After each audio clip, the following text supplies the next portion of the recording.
It's every homesteader's worst nightmare. 1 minute life is great, and then the next minute, silence. That silence is actually louder than most alarms you might be used to from a car or whatever it might be in the street. And it's frightening. And it's the sound of an empty water pipe, where all you've got is a little bit of a splutter, but nothing coming out of your well that you need to irrigate the plants, to feed your family. And if you've got livestock, you've got to get them fed with water as well. So you've got to do something about it pretty quick. Now, if you live in the city, you can just call a plumber. But when you're on a homestead, you're the plumber, and you've got to resolve it as fast as you can. So how do we do it here? It's quite obvious. Without water, we can't survive, and we can't do what we need to do. Now, we obviously get drinking water from the village, and we bring that in ourselves in different containers, and we rely heavily on bottled water. But we need water from our own well here to irrigate the plants. So call out the engineer, and we've got to look at the idea of drilling for a new well to get to a decent water supply. Because as I say, our existing one here to my left has dried up because it wasn't deep enough.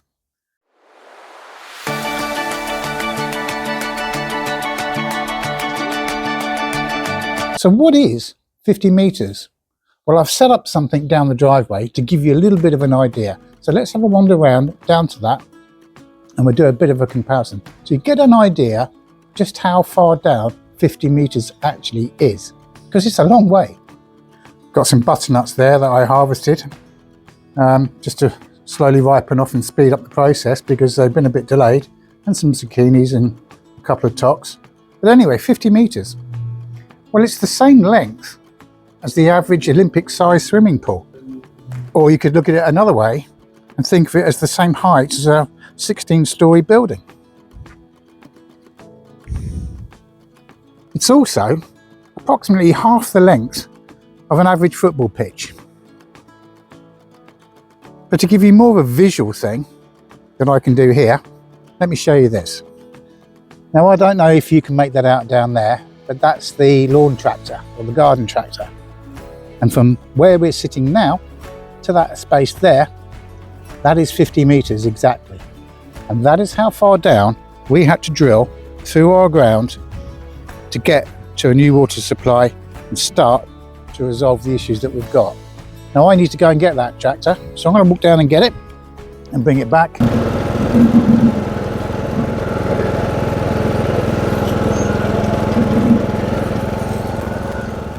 Now, in everything we do here, I always try and look for the positives.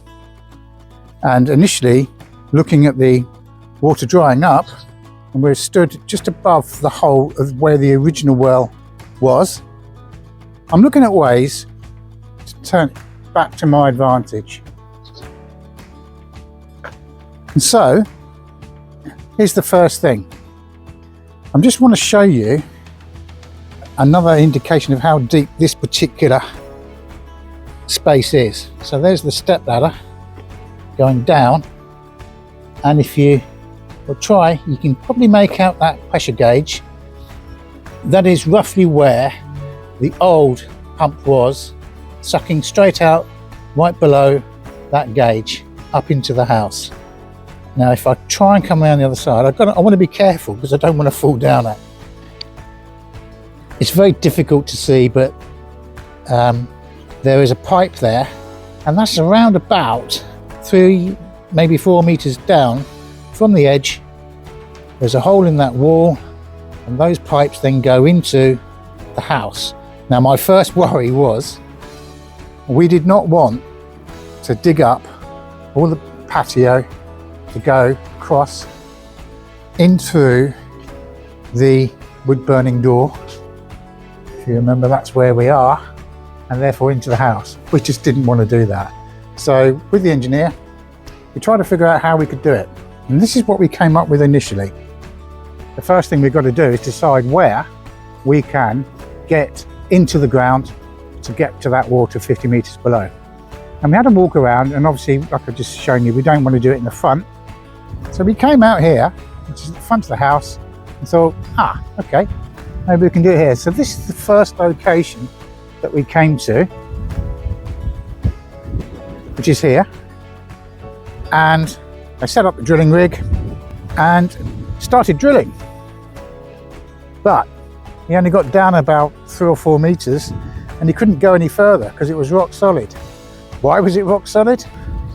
Because over the years they've been using this area to dump their rubbish, and the majority of the rubbish that they were getting out was builders' rubbish, mainly from adobe bricks. And if you look a bit closely on the ground here, you can see blocks of white, very powdery cement.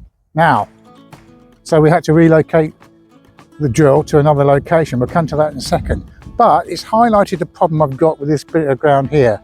There is so much builder's waste in here from over the years that even if it rains, that material is going to suck up all the moisture, and if I try and plant anything, it's never going to survive.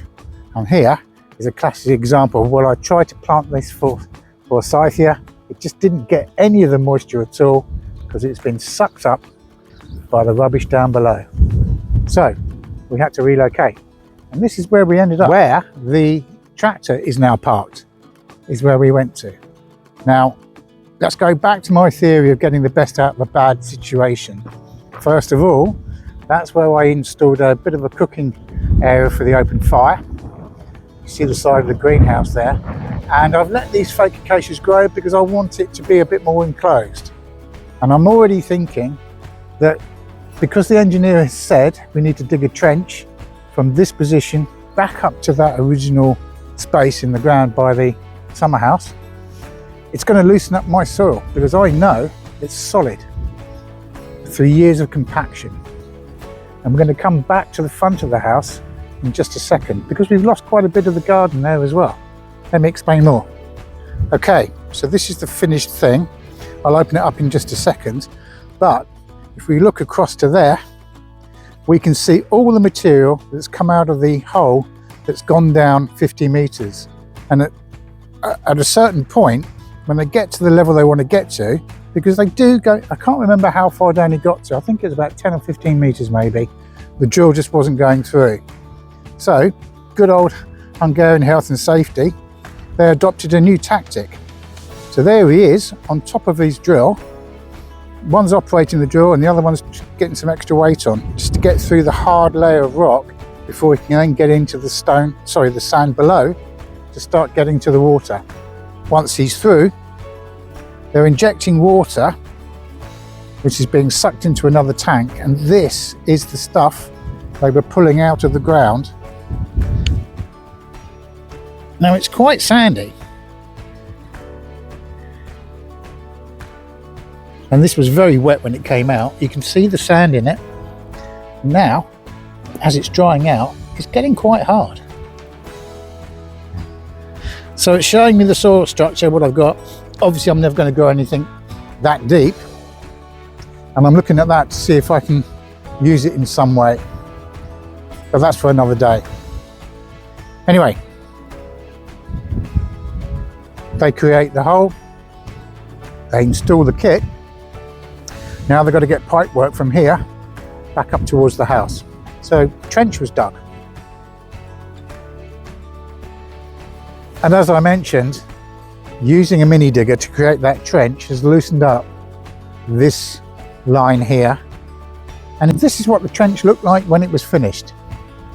Now, as you can imagine from that, it's taken out a fair size area of the front garden that we had. Do you remember we've had raised boxes in there and all this kind of thing? So luckily I was able to relocate some of the things that were in those, and that's the reason for the tractor being here. I'll show you in a second.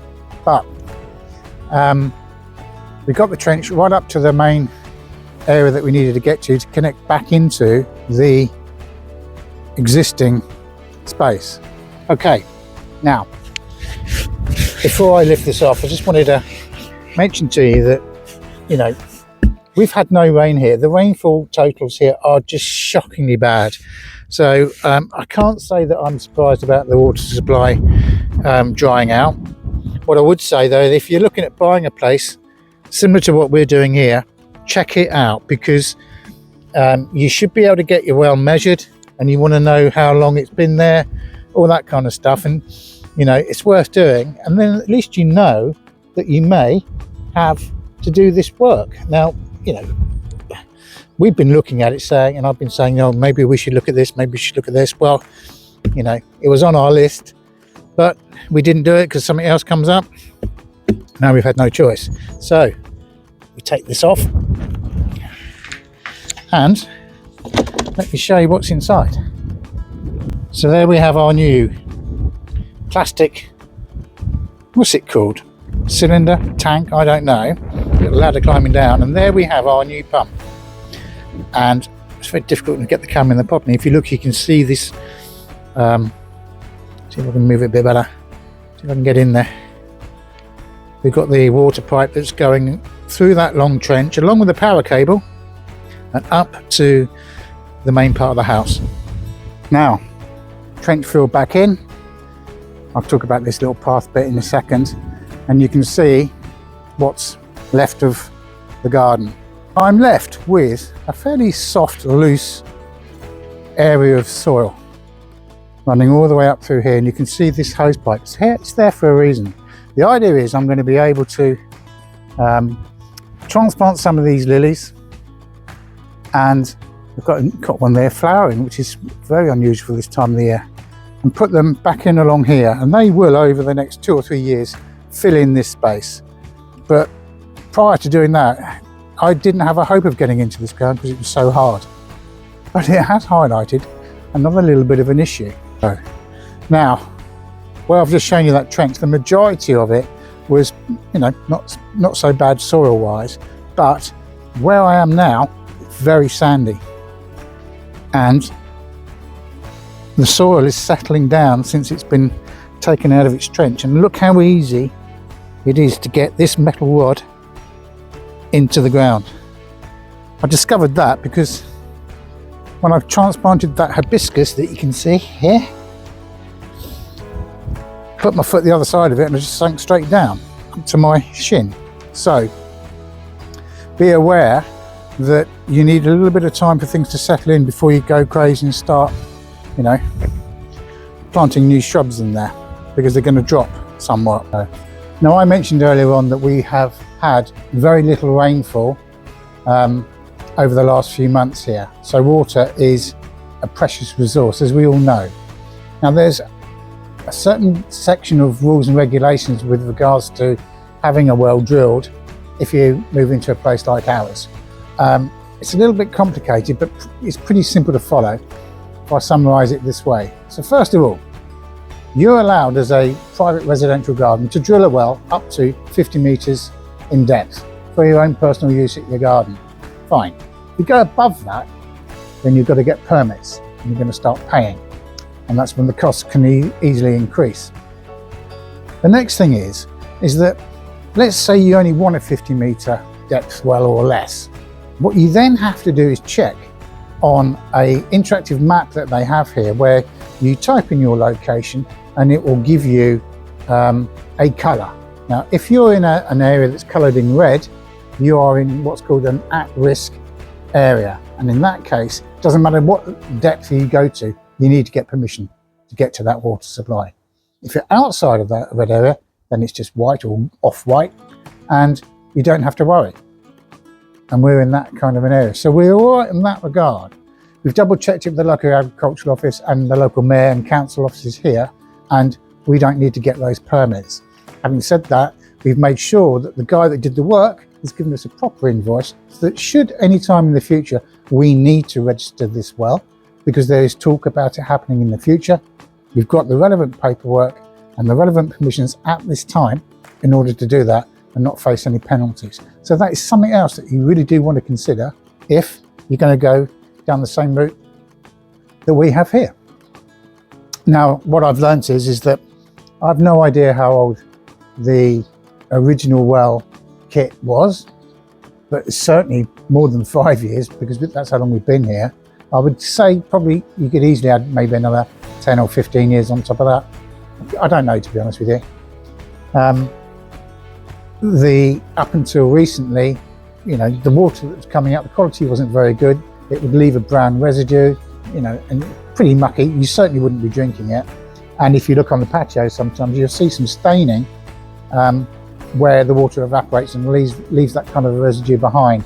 You see it quite a lot in the area, inside people's polytunnels, that kind of thing. So now I've got a pressure reading of 4 bar on this supply going into the house. I've checked all the connections in the house. They're more than capable of taking that pressure, and our shower is now like a jet wash. So pretty good going in that regard. One thing it has highlighted though is I've gone out to switch on all the outside irrigation for the vegetable gardens, etc. And most of my hoses come with a plastic fitting, like a hose lock. They can't take the pressure, not so much because it's too strong, but because the actual fittings, being made of plastic, have been attacked by the UV and they just go brittle. So I'm looking now to change all those and switch them over to brass fittings, which is a much better option. And I quite like the look of brass, to be honest with you. So there you have it. We started off with a disaster of absolutely no water, totally unannounced, and 3 or 4 days later we get a new supply.